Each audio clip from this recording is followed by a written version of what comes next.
So welcome everyone to Knowledgegram.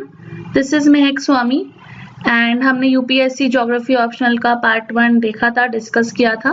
Optional syllabus in 10 minutes part 1 by me. So आज हम geography optional का paper 2 जिसे हम कहते हैं या पार्ट 2 वो डिस्कस करेंगे. ठीक है. एंड उससे पहले मूविंग टूवर्ड्स पार्ट 2 से पहले I will just tell you little bit about my self.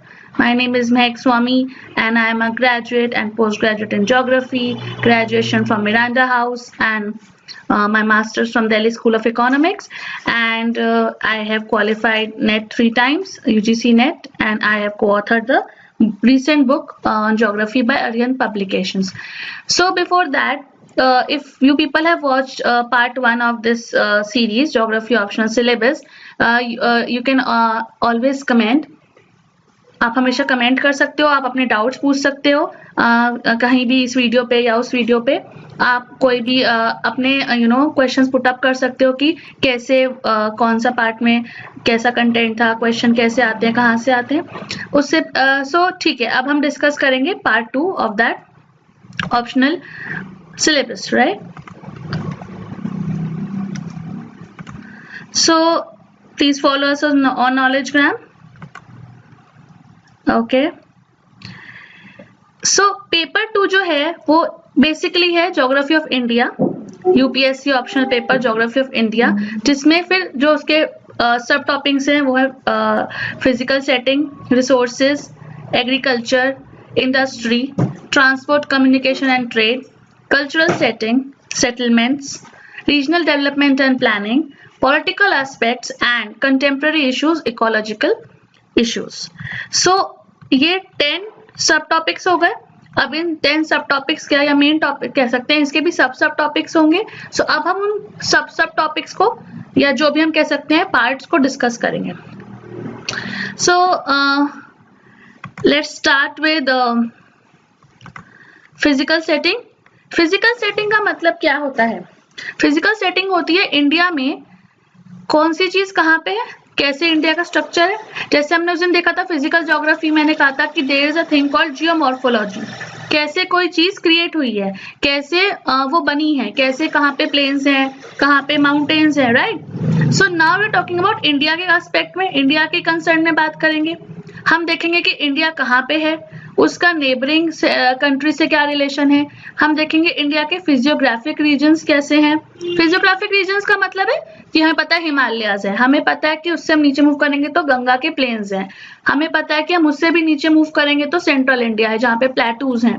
We have central India, we have MP, we have the Rewa plateau, we have Bundelkhand area, we have the Baghelkhand area.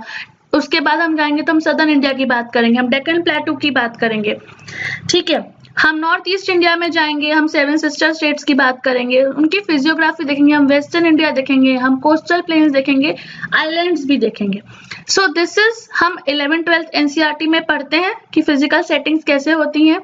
Well and good, पता है सबको जो aspirants हैं. हम geography पढ़ते आ रहे हैं, but हम ज्योग्राफी को जो डिटेल में जाएंगे तो हम हर पार्ट को उठा के उस पे भी हर पार्ट के हम इतने सारे चैप्टर्स, सब चैप्टर्स पढ़ लेंगे, इतने सारे हम डायग्राम्स बना लेंगे, रिलेशंस बना लेंगे कि we'll be so much clear कि हाँ कौन सी चीज कैसे बनी है, उसका इवोल्यूशन कैसे हुआ है. स्ट्रक्चर एंड रिलीफ वही वाली बात हो गई है. ड्रेनेज सिस्टम, हम रिवर्स की बात करेंगे. मैकेनिज्म ऑफ इंडियन मॉनसून्स जो हमने बताया था पहले भी, मॉनसून्स हमारा पेपर 1 में भी है, बट यहाँ पे स्पेसिफिकली जब हम बात करेंगे तो इंडियन मॉनसून्स की बात हो जाएगी. फिर हम बात करेंगे tropical cyclones and western disturbances की. हमें पता है कि हमेशा हमें विंटर्स में बहुत सारी रेनफॉल मिल जाती है and we feel a lot of cold. Western disturbances बहुत सारे टर्बुलेंस के साथ आते हैं. बारिश जो होती हैं वो फरवरी अराउंड में, वो वेस्टर्न डिस्टर्बेंसेस की वजह से होती हैं जो मेडिटेरियन सी के थ्रू से क्रॉस करते हुए Afghanistan, Pakistan areas India reach करते हैं. एंड हमारे पंजाब में, यूपी में ये बहुत ज्यादा रेनफॉल्स एविडेंट हैं. तो हम ये सब डिस्कस करेंगे. क्लाइमेटिक रीजन्स देखेंगे कि क्या कि इंडिया के नॉर्दर्न पार्ट में कौन सा क्लाइमेट है, इंडिया के वेस्टर्न पार्ट में कौन सा क्लाइमेट है, and so on. We will be talking about the natural vegetation and soil types and distribution, right. उसके बाद we will be talking about resources and agriculture. So resources में जब हम बात करेंगे तो हम बात करेंगे किसकी, एनर्जी की, मिनरल्स की, बायोटेक की, मैरीन रिसोर्स, सारे resources dude, all the resources, ठीक है, जैसे कि फॉरेस्ट हो गया, वाइल्ड लाइफ हो गई। रिसोर्सेज क्या होते हैं, जिसके जो बायोटिक रिसोर्स होते हैं, ए बायोटिक रिसोर्सेज सारे मिनरल्स हो गए, ठीक है, ठीक है, हमारे पास ए बायोटिक रिसोर्सेज हो गए, जो भी हम टिम्बर यूज कर रहे हैं फॉरेस्ट से, कुछ भी है, वाइल्ड लाइफ हमारा बायोटिक रिसोर्स हो गया, जिससे भी हम सस्टेन कर रहे हैं अपने आप को, ठीक है।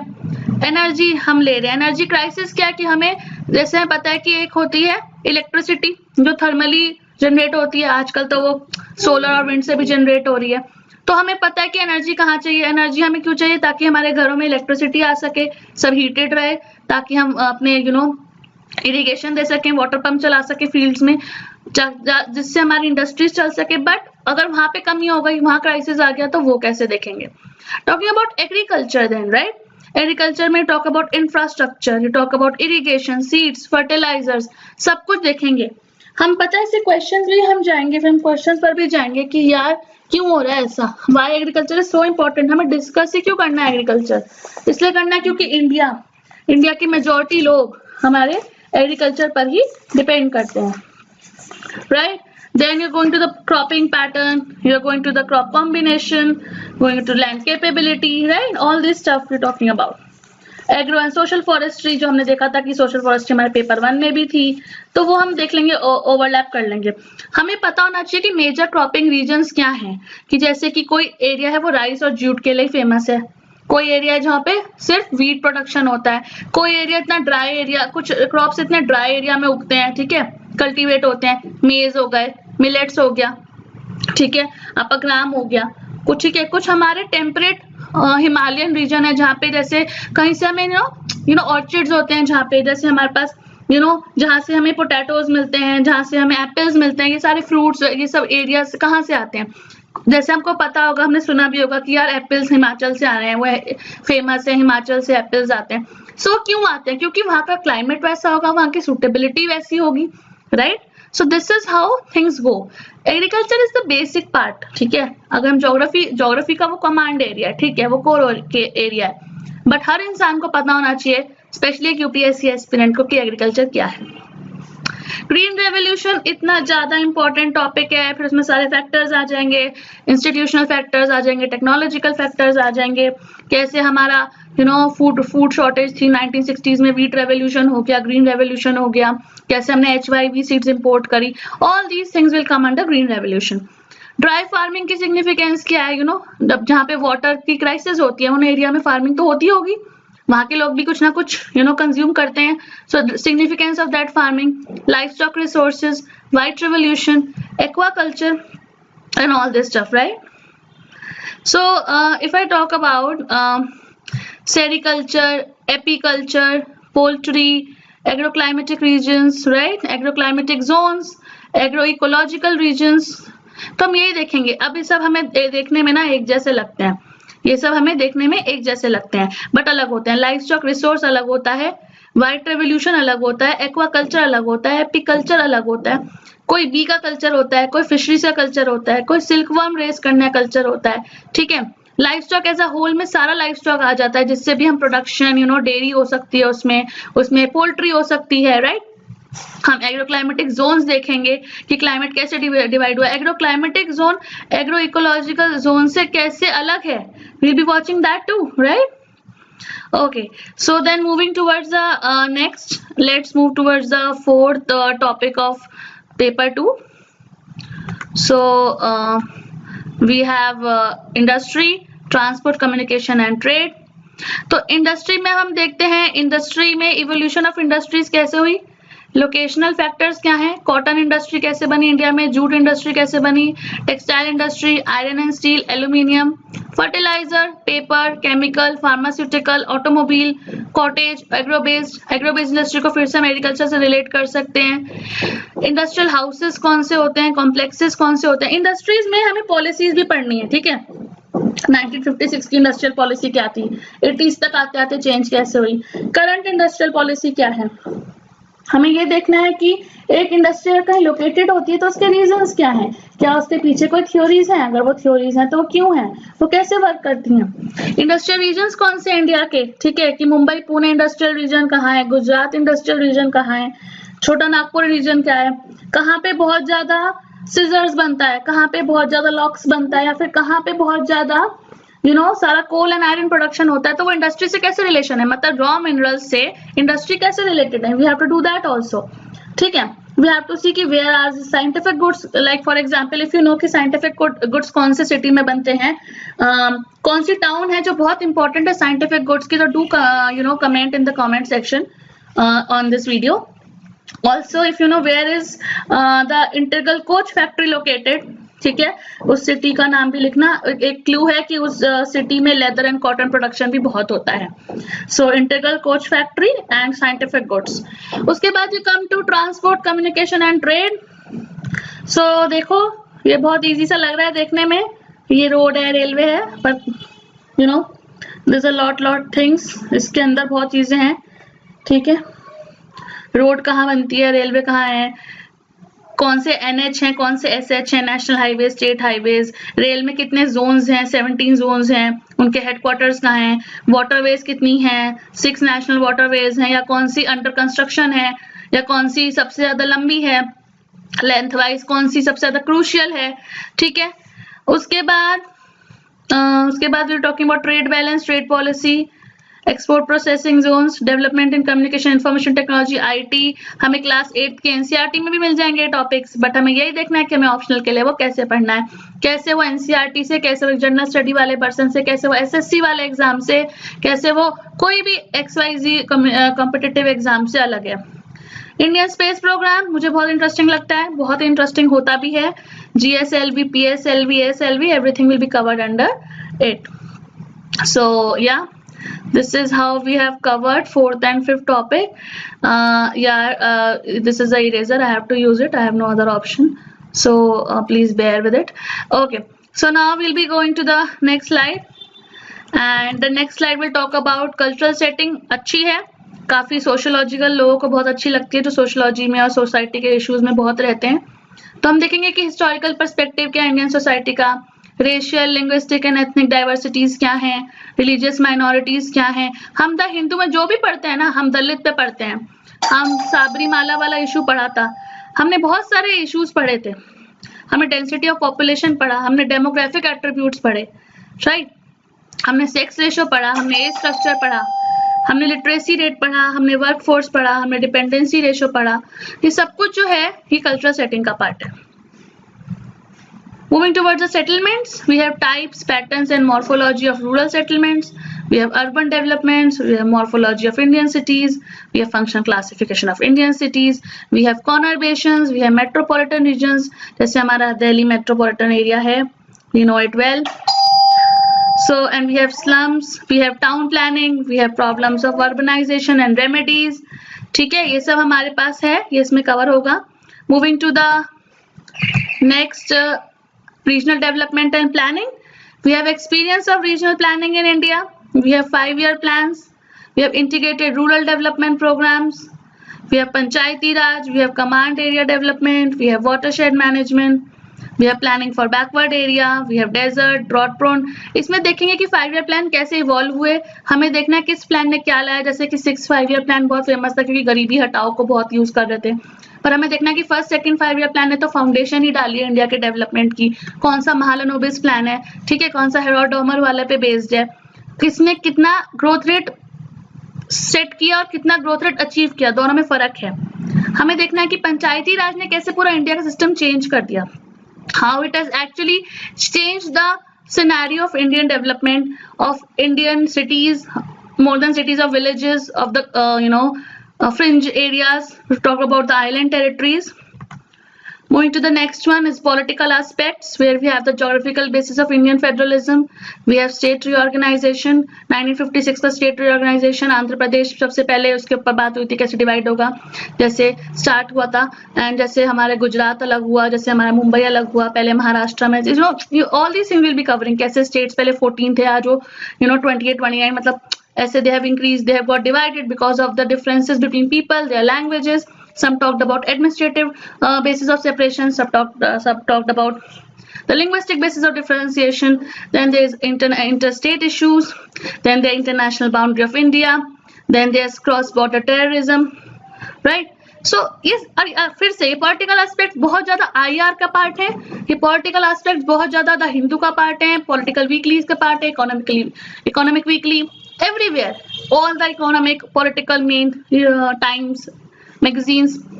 Geopolitics of Indian Ocean, extremely important topic to do and a very recurring topic. And not the last but not the least, we have the contemporary issues, ecological issues, right? Where we have this,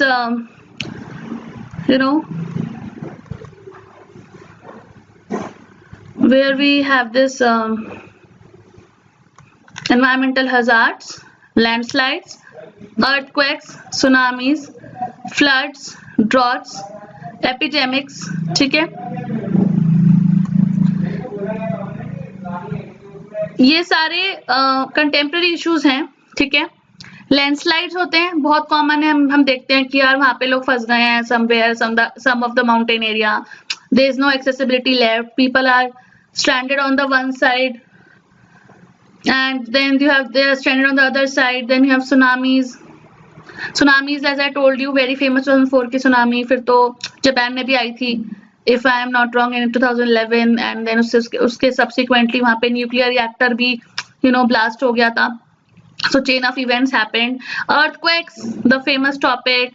बहुत सारे earthquakes आते रहते हैं all the time, they're coming. But then you talk about कि किसकी severity कितनी है, कितना impact हो रहा है, ठीक है, कितना vulnerability areas में है, कितने लोग कहाँ पे unsafe हैं. What are the seismic zones actually? Okay, all these are under this. Floods, droughts में भी same चलेगा. Epidemics, we are dealing with a big epidemic, corona these days, COVID-19. More than epidemic, it's a pandemic because it's affecting the whole world.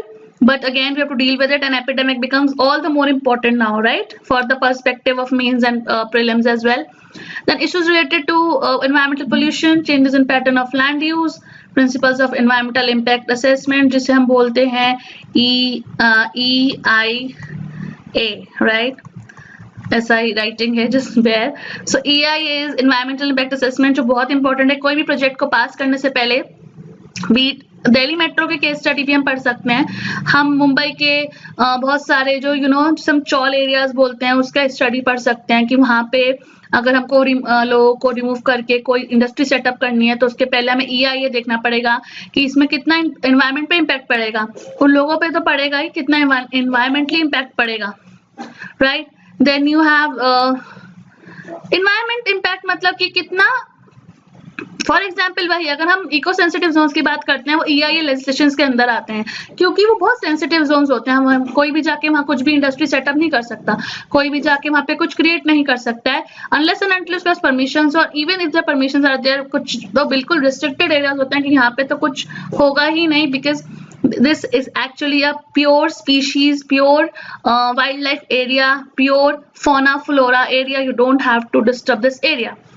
Then we are moving to the population explosion and food security, basic topics, but again examples and optional perspective matter a lot. And then these topics, environmental degradation, deforestation, desertification. You have to talk about United Nations ने कैसे कैसे इनके लिए rules दिए हैं, United Nations के programs कौन से हैं, ठीक है? You talk about sustainable development, you have to talk about regional disparities, you have to talk about environmental awareness. Linkages of rivers बहुत मुझे interesting लगता है और important भी है, interstate linkages, जैसे कि कितने ज्यादा तो इश्यूज चलते रहते हैं. People are aware of last 2-3 years Karnataka and Kerala में वाटर इश्यूज, तमिलनाडु में बहुत आए थे. भाई कावेरी कौन शेयर करेगा, how to share the waters of particular river, how to use them, कौन से स्टेट में कितना शेयर जाएगा. Even we have Indus water treaty जो इंडिया और पाकिस्तान के बीच की फेमस वाटर ट्रीटी है. लिंकेज ऑफ रिवर्स होता है कि सरप्लस से हम डेफिसिट की तरफ ले जाएं ताकि दोनों एरियाज में पानी रहे, ताकि दोनों एरियाज को वो रिवर यूज कर सके, वो लोग उसे यूज कर सके. बट फिर उस पर we have conflicts and we have to deal with that. And globalization and Indian economy. So I hope we have actually covered 1 to 10 topics in detail. अभी हम इनके topics obviously chapters तो करेंगे, but अभी हमने पूरा overview लिया है कि कैसे paper 2, which is geography of India, has its parts, has its dynamics and how to deal with it, right? Okay. So I think we're done with this, and we are done with this. So thank you so much. And this is just a pretty image I have put for India, how we're going to do with it. These are the oceanic area. This is मेरा India वाला mainland. ठीक है. Thank you. See you in the next video, and you subscribe to Knowledge Gram on YouTube. Thank you so much.